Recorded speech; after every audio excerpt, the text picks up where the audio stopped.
Hey guys, Ty the dog guy here. This is Luna. She came in just yesterday for some training, and she was barking at every man. She had some aggression towards men. Came in just yesterday for training. I was like, I gotta get some video of this because I love before and afters. So this was day one. We were just I was backing up. I wasn't egging her on or anything. Just wanted to see like how nervous she was around men.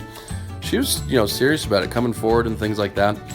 So here in a second, I'm going to show you how she's doing just on day two. So this is just one day, and she got here yesterday, right? She got here yesterday morning. So yesterday, just the sight of me, just looking at me, she went nuts, if you remember. But this is the power of focus. One of the first things that we teach every dog is how to focus, and you can tell she's like glued to Sarah here. So what a dog is looking at is what they are thinking about. And so here, Sarah's done a lot of focus work with this dog to teach her how to focus and pay attention to her. And in so doing, the dog doesn't have any mental space. We sometimes call it mental bandwidth. The dog doesn't have any mental bandwidth in order to pay attention to me. And so now this is just, day two into the training process.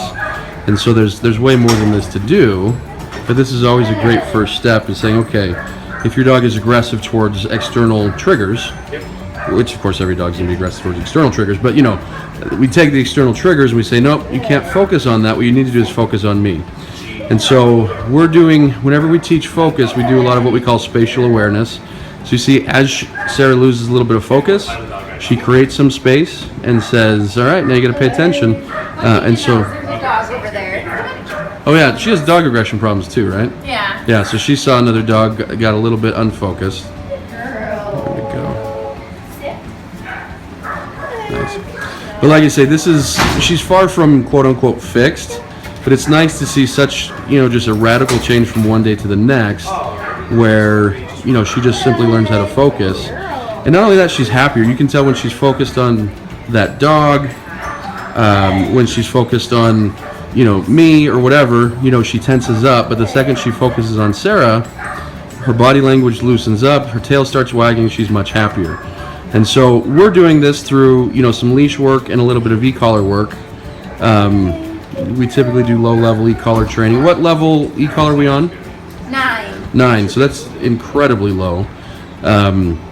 It's not the size of the correction that we give, because it's really not even a correction, it's a teaching tool at this point. So like I say, you can tell, as she's with, the second she looks up at Sarah, that tail starts going. I like seeing that every time.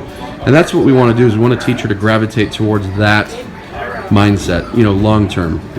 Short term, we can create this pretty quick, but long term, we want to teach her to gravitate towards that mindset.